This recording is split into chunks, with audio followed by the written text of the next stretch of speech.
All slugs hatch from eggs and can grow from tiny individuals to full adult size.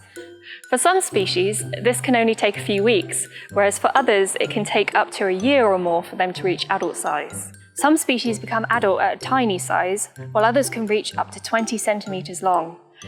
This means, while size can sometimes be useful, it's not always helpful in identifying slugs to species. Slugs can also expand and contract their bodies depending on what they're doing, and in response to threats from potential predators. So getting a sense of their size isn't always easy. Some juvenile slugs look like miniature versions of the adults, while others change colour and pattern as they grow and mature. This means it is not always easy to identify juveniles, and you will not be able to identify every single slug you find. Sometimes as juveniles, slugs can have noticeably bigger eye tentacles compared to their body size.